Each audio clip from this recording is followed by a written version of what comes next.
Hello बच्चों, चलिए प्रश्न को पढ़ते हैं। इसमें लिखा है कि ये Z1 बराबर N1 यानी किसी परमाणु नाभिक में बच्चों प्रोटॉनों की संख्या जो है दूसरे नाभिक के न्यूट्रॉनों की संख्या के बराबर है, तथा Z2 बराबर N1 है बच्चों इस प्रकार से, यानी कि दूसरे के प्रोटॉनों की संख्या पहले के न्यूट्रॉनों की संख्या के बराबर हो, तो किसी नाभिक एक को जो है किसी दूसरे नाभिक दो का जो है दर्पण संभारिक कहा जाता है। तो बच्चों यहाँ पर ये बताया गया है कि दर्पण संभारिक क्या है। फिर आगे पहला हमसे पूछा जा रहा है कि 11Na23 का दर्पण संभारिक नाभिक क्या है, और दूसरा हमसे पूछा जा रहा है कि दो दर्पण संभारिकों में से किस नाभिक की बंधन ऊर्जा अधिक है और क्यों। तो चलिए बच्चों, इस प्रश्न की मूल अवधारणा को हम देख लेते हैं। तो बच्चों, हमें पता है कि नाभिक के जो कण होते हैं उन्हें हम न्यूक्लियन कहते हैं बच्चों। उसमें न्यूट्रॉन व प्रोटॉन होते हैं बच्चों इस प्रकार से। तो यहाँ पर अगर हम देखें तो कोई नाभिक एक्स इस प्रकार से प्रदर्शित है। तो यहाँ पर बच्चों जेड इसका परमाणु क्रमांक है और ए क्या है, द्रव्यमान संख्या है। तो बच्चों, जो प्रोटॉनों की संख्या होती है नाभिक में वो परमाणु क्रमांक के बराबर होती है बच्चों प्रोटॉनों की संख्या।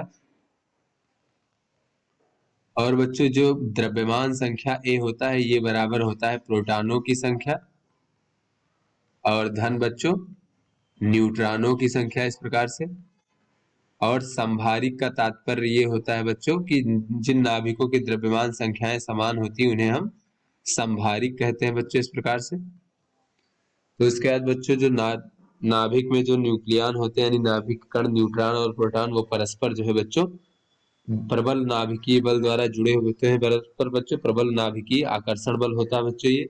तो ये आकर्षण बल द्वारा आपस में बंधे होते हैं बच्चों। तो ये आकर्षण बल जो होता है बच्चों, यहाँ पर हम देख लेते हैं नाभिक में कणों के बीच जो बच्चों हमारा प्रबल नाभिकीय बल होता है बच्चों, प्रबल नाभिकीय आकर्षण बल जो होता है बच्चों, जिससे ये आपस में जुड़े होते हैं बच्चों। ये आवेश पर निर्भर नहीं करता है। ये चक्रण बल जो होता है बच्चों, ये आकर्षण बल ये नाभिक के कणों के चक्रण पर निर्भर करता है बच्चों।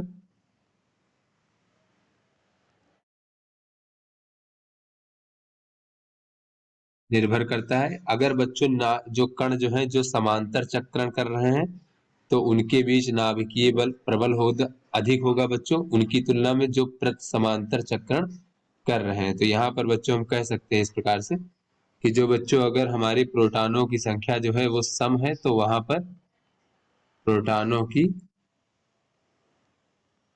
संख्या सम होने पर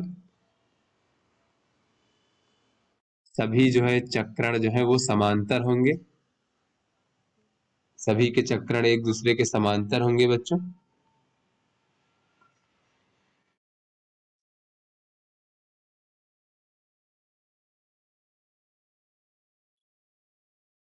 जिससे जो है बच्चों अत्यधिक नाभिकीय बल होगा उनके बीच में, प्रोटॉनों के बीच में।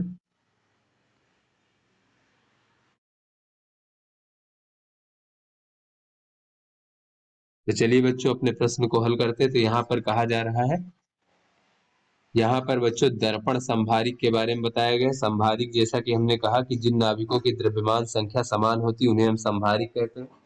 तो बच्चों दर्पण संभारिक उन्हें कहते हैं जिनमें बच्चों एक के प्रोटॉनों की संख्या दूसरे के न्यूट्रॉनों की संख्या के बराबर होता है, तथा पहले के न्यूट्रॉनों की संख्या दूसरे के प्रोटॉनों की संख्या के बराबर होता है। तो ऐसे में बच्चों ये बताया गया है कि क्या है दर्पण संभारिक। तो ऐसे में बच्चों ये जो 11 सोडियम 23 है बच्चों इस प्रकार से, तो इसका दर्पण संभारिक हमें बताना है कौन सा होगा। तो यहाँ से बच्चों अगर हम देखें तो इसे हम नाभिक पहला मान लें। तो ये Z1 यानी इसका परमाणु क्रमांक कितना हो जाएगा बच्चों, 11। और यही होगा बच्चों इसके प्रोटॉनों की संख्या इस प्रकार से। तो बच्चों यहाँ पर अगर हम न्यूट्रॉनों की संख्या देखें बच्चों,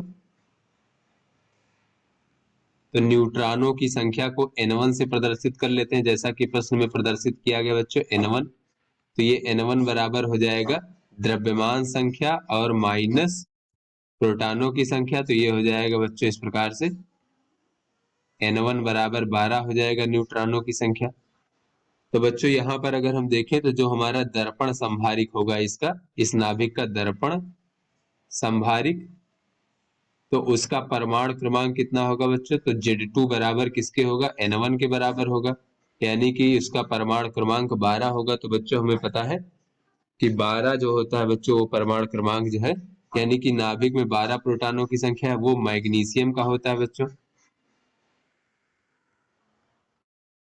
तो यानी जो हमारा दर्पण संभारिक होगा वो मैग्नीशियम होगा, जिसका परमाणु क्रमांक 12 होगा। और बच्चों द्रव्यमान संख्या तो 23 ही रहेगी, क्योंकि अब जो है न्यूट्रॉनों की संख्या जो है N2 का मान जो हो जाएगा 11 इस प्रकार से बच्चों। तो अब भी जो है बच्चों यहाँ पर 23 ही रहेगा द्रव्यमान संख्या, इसीलिए इसे हम संभारिक कहते हैं। किंतु बच्चों अब प्रोटॉनों की संख्या इसमें एक अधिक है। तो आगे इसमें पूछा जा रहा है कि बी पूछा जा रहा है कि दो दर्पण संभारिकों में से किस नाभिक की बंधन ऊर्जा अधिक है और क्यों, यानी कि सोडियम और मैग्नीशियम में से किस नाभिक की बंधन ऊर्जा अधिक है और क्यों। तो बच्चों बंधन ऊर्जा वह ऊर्जा होती है एक प्रकार से जिससे बच्चों वो सभी कण आपस में बंधे होते हैं, यानी कि हमें अगर सभी कणों को दूर दूर तक ले जाना हो बच्चों एक दूसरे से, तो बंधन ऊर्जा के बराबर ऊर्जा की आवश्यकता होगी, यानी दोनों सभी कणों के बीच में जितना अधिक नाभिकीय बल होगा उसकी बंधन ऊर्जा उतनी ही अधिक होगी। तो यहाँ पर बच्चों अगर हम देखें तो बच्चों ये जो 12 mg और ये बच्चों हमारा 23 है बच्चों, इसमें प्रोटॉनों की संख्या सम है बच्चों, प्रोटॉनों की संख्या सम है।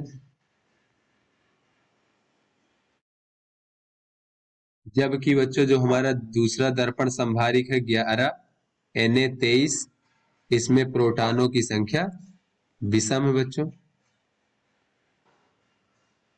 इसमें प्रोटॉनों की संख्या 11 है तो प्रोटॉनों की संख्या विषम है। तो बच्चों मैग्नीशियम में प्रोटॉनों की संख्या सम होने के कारण जो है बच्चों वहां पर प्रोटॉनों के जो चक्रण होंगे बच्चों वो समांतर होंगे। तो यहाँ पर हम देख लेते हैं बच्चों, अतः मैग्नीशियम में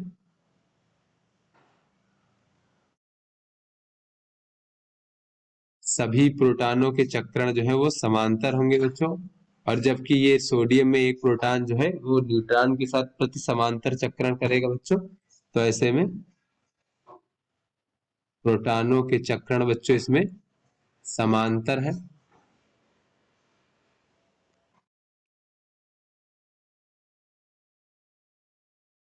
जिससे मैग्नीशियम में जो है बच्चों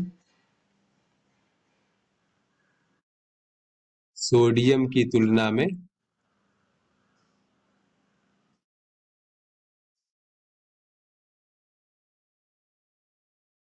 अधिक प्रबल नाभिकीय बल होगा बच्चों।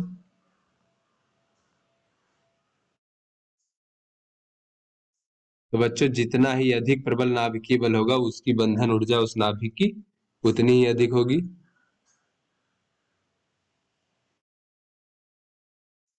तो यहां से बच्चों कह सकते हैं कि अतः जो हमारा 12 mg 23 दर्पण संभारिक है बच्चों, नाभिक है ये, इसकी बंधन ऊर्जा अधिक होगी बच्चों सोडियम के बंधन ऊर्जा की तुलना में।